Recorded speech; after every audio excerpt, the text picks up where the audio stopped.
The planet Draken Prime was a wild and beautiful world. Dark mountains rose high into red skies.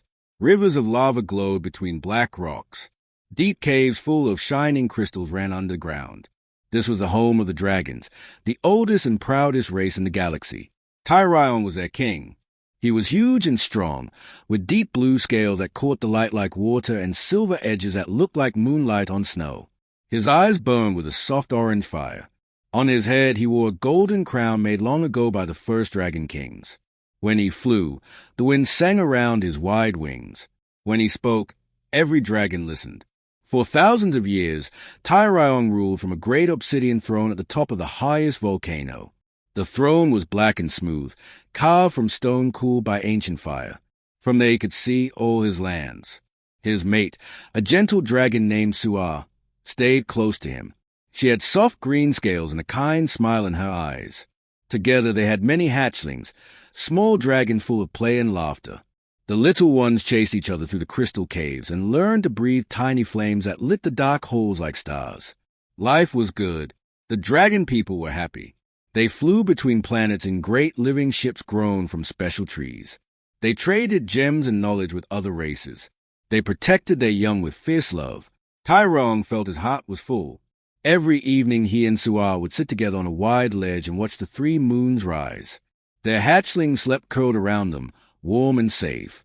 But one day everything changed. Far below the royal caves, human ships had come. A big company from Earth wanted rare metals that lay deep in the planet's core. They did not ask permission. They did not care about the old dragon homes. They started drilling. Huge machines cut into the heart of Draken Prime. Day and night the ground shook with their work. The dragons sent warnings. Tyrion himself flew down and spoke to the human leaders through their screens. His voice was calm but firm. "Stop," he said. "You are hurting our world. You are too close to our nursery caves." The humans smiled and promised to be careful. But promises meant nothing to them. Money was more important. They drilled deeper and faster. Then came the terrible day. A loud crack split the sky. The ground roared and opened. Hot rock poured out like blood from a wound. Whole mountains fell. The royal nursery, hidden deep under the volcano, collapsed in seconds. Suar and all the hatchlings were inside, resting after a morning of play. Tyrion was far away, meeting with elders on another peak. When he felt the earth shake, he flew back faster than ever before. Smoke and fire filled the air. He called their names again and again. He dug with his claws until they bled. He breathed fire to melt rock in clear paths. But it was too late. Everything was gone. His mate, his children. The warm holes full of laughter were now only broken stone and silence. Tyrion sat among the ruins for many days. Rain fell on his scales and turned to steam. He did not eat. He did not sleep. His proud eyes became empty and sad. The orange fire in them grew dim. Other dragons came. They brought food and soft words. They begged him to return to the throne. The people needed their king. But Tyrion could not listen. Every time he looked at the black throne, he saw the empty places where his family should be. One night, under cold stars, he stood before the throne. With one claw he struck the golden crown from his head. It fell and broke against the stone floor. Pieces scattered like dead leaves. "I am no king anymore," he said to the empty hall. His voice was low and broken. "I could not protect the ones I loved most. How can I protect a kingdom?" He turned away. He walked down the mountain paths alone. Dragons called after him, but he did not stop. He left the volcano lands. He left the crystal caves. He left the obsidian throne empty behind him. 4 years after that, Tyrion wandered. He flew from planet to planet, always alone. He slept in dark forests or high cold mountains where no one would find him. He ate only when he had to. His beautiful scales lost their shine. Dust and sorrow covered them. Whenever he saw human ships in the sky, anger burned in his chest. He blamed them for everything. Their greed had killed his family. Their lies had destroyed his world. He hated them all. He promised himself he would never trust a human again. Soft-skinned, short-lived creatures, they only brought pain. The scaled dominion, once strong and united, began to fall apart without its king. Young dragons fought over land. Old laws were forgotten. Other races started to push into dragon space. seeing weakness. But Tyrion did not care. His heart was heavy stone. The great Dragon King was now only a shadow moving through the stars, carrying grief too big for words. No one knew where he went. No one saw him smile again. The galaxy whispered his name with sadness. Tyrion, the king who lost everything and walked away. Many years passed after the great disaster on Draken Prime. The galaxy moved on. New ships flew between stars. New colonies grew on quiet moons. People talked less and less about the lost Dragon King. His name became a sad old story told to children at bedtime. Far from the volcanic worlds, on a small colony moon called Hanbitful, life was slow and simple. The sky was pale blue in the day and full of bright stars at night. Soft green hills rolled across the land. Small rivers ran clear and cold. Farmers grew rice and vegetables. They kept a few cows and chickens. There was one little village with wooden houses, a school, a shop, and a tiny clinic. Everyone knew everyone. Days were peaceful. In a small cottage at the edge of the village lived an old woman named Jisuk. Her hair was white and tied in a simple bun. Her face had gentle lines from many years of smiling and working in the sun. She wore plain clothes in soft brown and green colors that matched the earth. Her hands were strong but kind, with short nails from gardening. Jisuk had lived alone for a long time. Her husband, young Minute, had died 10 years earlier. He was a quiet man who loved to fix things. He built their cottage with his own hands. He made the wooden table where they ate every meal. He planted the first apple tree in the yard. When he got sick, Jisuk cared for him day and night. She held his hand until the end. After he was gone, she kept the cottage clean and warm. She did not want big changes. She liked her quiet life. Every morning, Jisuk woke early. She made hot barley tea in a small pot. She ate rice and kimchi for breakfast. Then she went to her garden. She grew many herbs, mint, basil, chamomile, and special tea leaves. She also had flowers that smelled sweet in summer. She talked to her plants while she worked. "Grow strong today," she would say. "Oh, thank you for being beautiful." The garden was her joy. In the afternoon, she baked bread or made soup to share with neighbors. Children from the village often came to visit. They called her Grandma Jisuk even if they were not family. She gave them warm cookies and told simple stories about stars or kind animals. The children loved her soft voice and warm smile. Jisuk kept a few photographs on a shelf inside the cottage. One showed her and young Minute on their wedding day. They looked young and shy, holding hands. Another showed them with arms around each other under the apple tree. She dusted the pictures every week and sometimes spoke to them. "The tea is good this year," she would say. "I miss you, but I am okay." One autumn day, the air turned cool and the leaves began to change color. Jisuk walked into the forest behind her cottage to pick wild mushrooms and herbs. The path was narrow and covered with fallen leaves. Birds sang in the trees. Sunlight came through the branches in golden pieces. As she walked deeper, she noticed something strange. The ground had big marks, deep footprints much larger than any cow or bear. Whole trees were pushed over, not cut, just bent and broken. The marks led toward a hidden part of the forest where few people went. A cold wind blew, but Jisuk was not afraid. She was old and had seen many things. Curiosity was stronger than fear. She followed the trail carefully. After a while she came to a large cave hidden behind vines and rocks. The opening was tall and wide. Cool air came from inside. She stood at the entrance and looked in. Her eyes adjusted to the dark. Deep inside the cave, something huge moved. Scales caught a little light, blue like deep ocean water and silver like moonlight. A long tail curled around a massive body. Great wings were folded close. The creature lifted its head slowly. Orange eyes looked at her with deep sadness. In one claw it held a broken piece of golden crown. Jisuk knew at once. This was a dragon. Not just any dragon. This was Tyrion, the lost king from the old stories. Everyone thought he was gone forever. But here he was, hiding on her quiet moon. The dragon scales were dull and dusty. His proud head hung low. He looked tired and empty. When he saw her, a low growl came from his throat. It was a warning, not angry, more sad.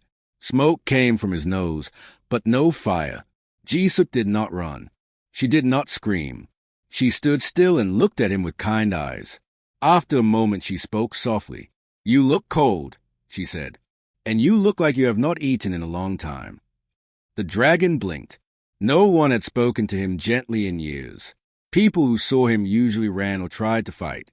This small old woman just stood there, calm. Jisuk reached into her basket. She took out a fresh loaf of bread she had baked that morning. It was still a little warm. She placed it on a flat rock near the cave entrance. "This is for you," she said, "if you want it." Then she turned and walked home slowly. She did not look back. She felt the dragon's eyes on her the whole way. That night, Jisuk sat by her small fire. She drank tea and thought about the dragon. She remembered the old stories about the disaster on Draken Prime. She knew humans had caused it. She felt sad for the dragon's loss. "Poor thing," she whispered to herself, all alone with such heavy pain. The next day she went back to the cave. The bread was gone. Only crumbs remained. She smiled a little. She left a bowl of warm soup and some dried fruit. Again she spoke softly. "Eat well," she said. "You are safe here."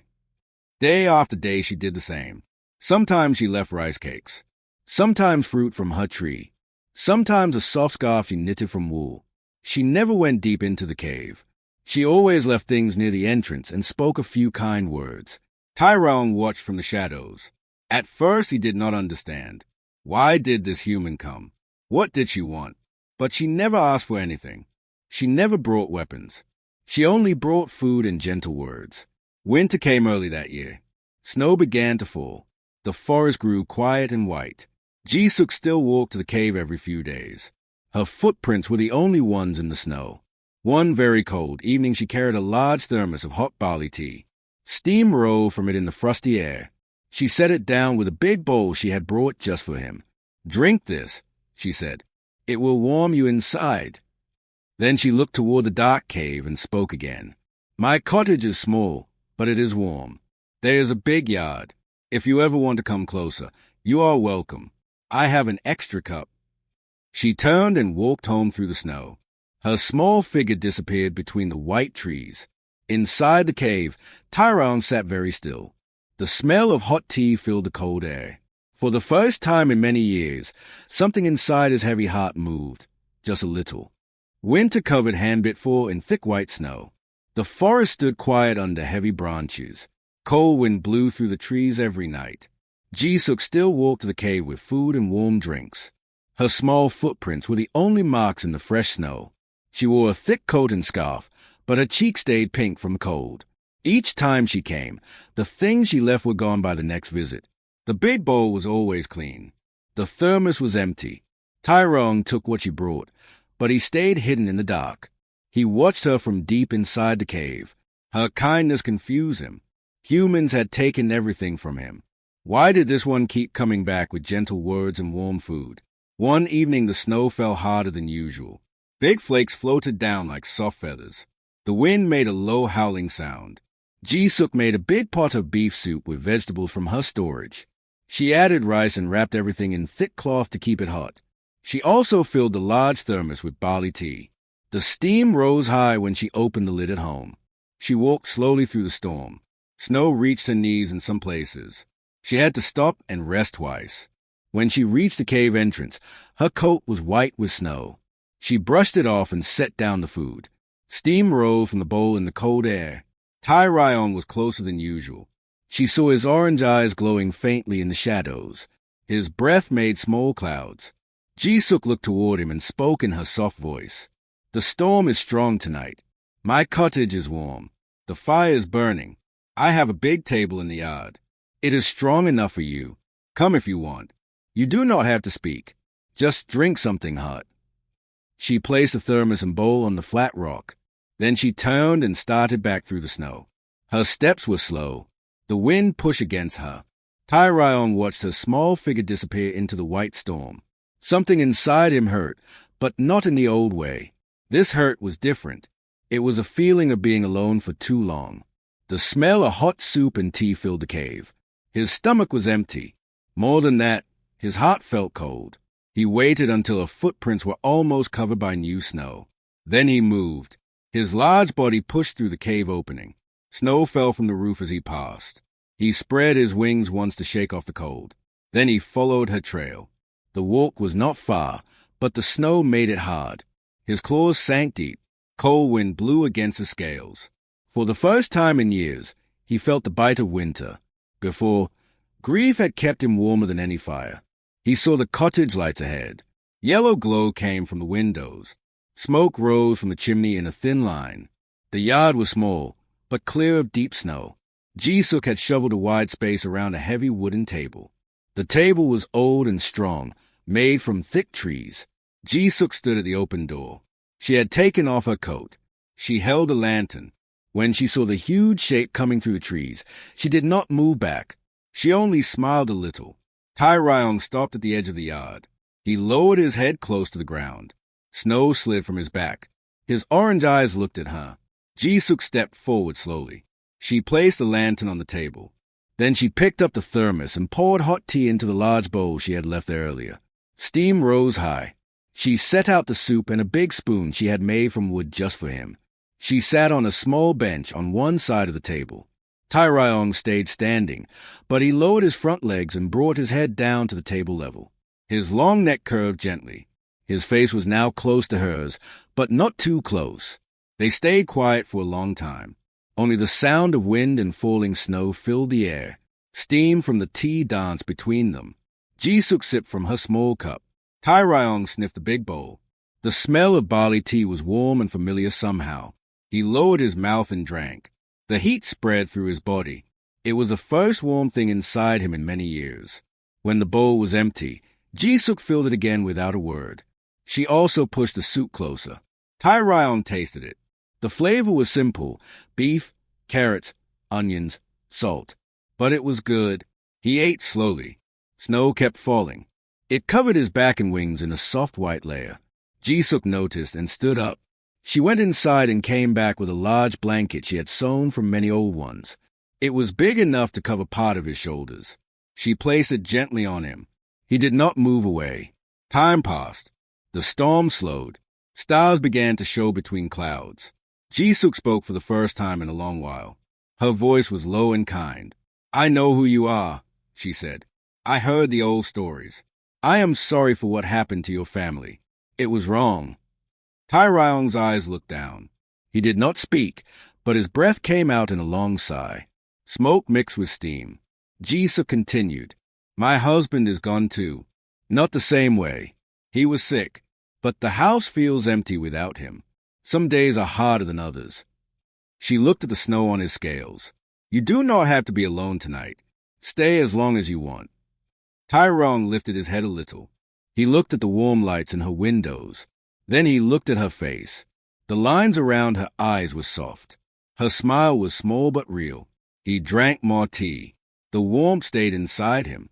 For the first time since the disaster, the heavy pain in his chest felt a little lighter. When the thermos was empty and the soup bowl clean, Jisuk stood. She gathered the things slowly. "I will leave the blanket," she said. "Come back when you want. The table will always be here." She walked to her door. Before going inside, she turned once more. "Good night, friend." Tai Ryong watched the door close. The lantern light went out. Only the soft glow from the windows remained. Snow stopped falling. The night was clear and cold. He stayed in the yard until morning. The blanket kept some warmth on his back. When the sun rose, pale light touched the snow. He stood slowly, shook off the white cover, and flew back to his cave. But something had changed. The cave felt darker and colder than before. The memory of warm tea and kind words stayed with him. 3 days later, he returned to the yard at dusk. The table was ready. Fresh tea waited. Jisuk sat on her bench with a smile. This time, he stayed longer. Spring arrived slowly on Hanbit Fall. The snow melted into small streams that ran down the hills. Green buds appeared on trees. Flowers pushed through the soft ground in Jisuk's garden. The air smelled fresh and new. Tai Ryong came to the cottage yard almost every evening now. He no longer hid in the cave. The cave felt too dark and empty. The yard felt better. The heavy table stood ready with a large bowl and cup just for him. Jisuk always had hot tea waiting. Sometimes he baked sweet rice cakes or made fruit jam to spread on bread. They sat together in the soft evening light. At first they were quiet. Only birds sang and wind moved the leaves. But little by little, words came. Jisuk spoke first. She told simple stories about her life. She talked about young Minute and how they met when they were young. He was shy and liked to build things. She liked to grow plants. They built the cottage together. They planted the apple tree that now gave sweet fruit every year. She spoke about the day he got sick and how she cared for him. Her voice stayed calm, but her eyes became wet sometimes. Tyrion listened. His large head rested near the table. His orange eyes watched her face. When she finished the story, he nodded slowly. One warm evening, after many weeks, he spoke.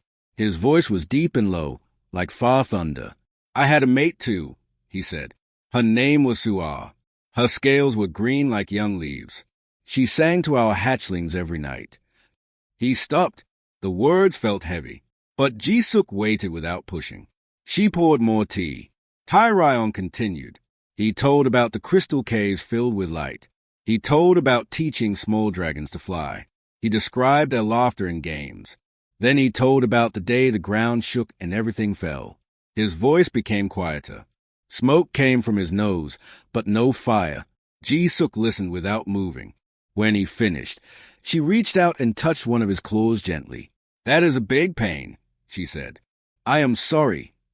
Tyrion looked at her small hand on his large claw. No one had touched him with kindness since the disaster. Something warm moved inside his chest.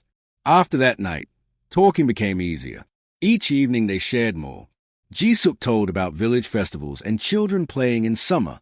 Tyrion told about flying between stars and seeing new worlds. They spoke about loss and missing loved ones. Jisuk said grief was like a heavy stone you carry, but the stone can become smaller with time. Tyrion thought about her words for many days. One afternoon, a young girl came to the cottage. Her name was Hyjin. She was Jisuk's granddaughter, visiting from the main village. She had dark hair in 2 braids and bright eyes. She carried a small basket of eggs from her family's chickens. When Hyjin walked into the yard, she stopped. Tyrion was there, his large body curled politely around the table. His wings were folded close. He drank tea from the big bowl. Hyjin's mouth opened wide. She stared at the dragon. Jisuk smiled and called her closer. "Do not be afraid," Jisuk said. "This is my friend Tyrion. He likes barley tea." Hyjin walked slowly.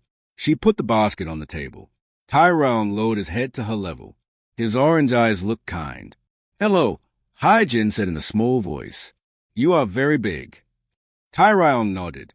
"Yes, but I am gentle." Hyjin smiled then.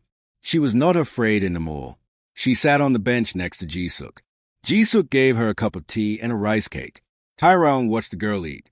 Hyjin asked many questions. "Can you fly high? Do you breathe fire? Why are your scales blue?" Tyrion answered each one with patience. His deep voice made the answers sound like old stories. When Hyjin left, she waved, "Come visit again, Grandma. And you too, Mr. Dragon." Tyrion watched her run down the path. A small warm feeling grew inside him. Children's voices had been missing from his life for too long. But not everyone in the village felt happy about the dragon. One day, the village elder Do-Hyun heard stories. People talked about a huge creature in Jisuk's yard. Some were curious. Some were afraid. Old fears about dragons came back. Do-Hyun called a meeting in the village hall. Many people came. They sat on wooden benches. Do-Hyun stood in front. "We have a dragon living near us," he said. "Dragons are strong and dangerous. Long ago, dragons and humans fought. We must protect our families. We should drive it away." People murmured. Some nodded. Some looked worried. One man said, "What if it gets angry and burns our homes?" A woman said, "My children play near the forest." Jisuk heard about the meeting. She put on her coat and walked to the hall. She stood quietly at the door until Do-Hyun saw her. "Jisuk," he said, "you should not be near that monster." Jisuk walked to the front. Her steps were slow but sure. She looked at every face. "That dragon is not a monster," she said. Her voice was calm but clear. "His name is Tyrion. He lost his whole family because some humans were greedy long ago. He has been alone with big pain for years. I invited him for tea.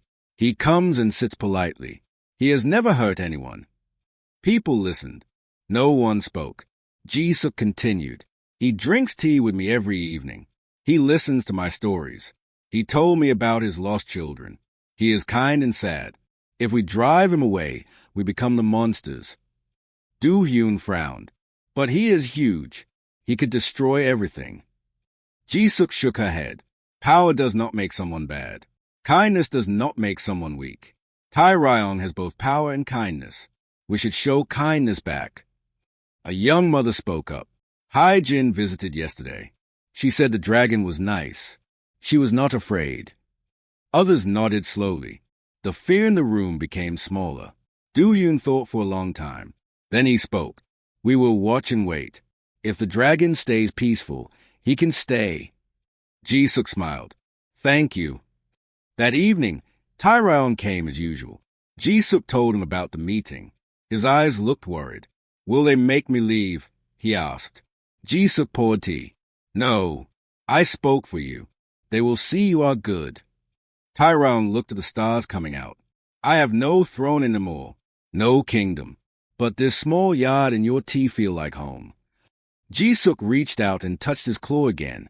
Then stay, friend. There's always more tea. The spring evenings grew warmer.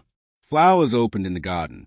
Tyrion's scales began to shine again, blue and silver catching the light. The heavy stone in his heart became lighter. Summer came to hand-bit full with warm sun and long days. The garden around Jisuk's cottage bloomed with bright flowers. Apple trees hung heavy with green fruit that would soon turn red. Birds sang from morning until night. The village children ran and played in the fields. Tyrion no longer lived in the cold cave. He stayed near the cottage. During the day he rested in the shade of tall trees behind the yard. His blue and silver scales shone bright again. The dust and sorrow were gone. Children sometimes came to look at him from a safe distance. They waved and smiled. He nodded back with gentle eyes. Every evening he came to the big wooden table. Jisuk always had fresh tea ready. They talked about small things and big things. They laughed sometimes at funny memories. The heavy pain in Tyrion's heart had become small and quiet. It was still there, but it did not rule him anymore. One night a strong storm came. Black clouds covered the sky. Thunder roared. Lightning lit the dark.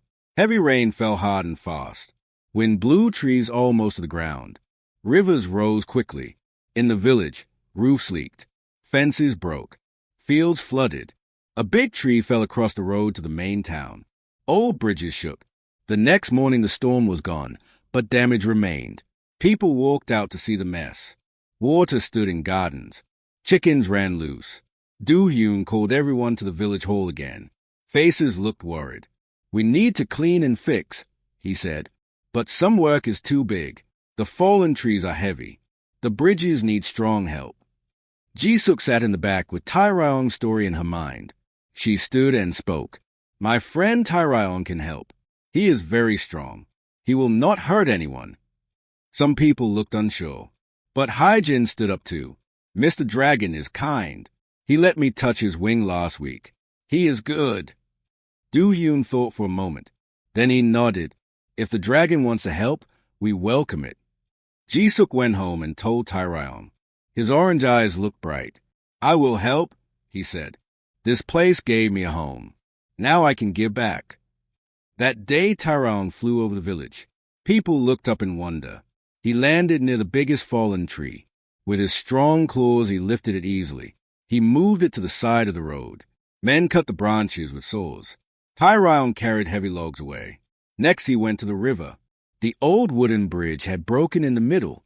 Water rushed under it. Tyrion picked up big stones and placed them carefully. He held new beams steady while men nailed them. His warm breath dried wet wood quickly.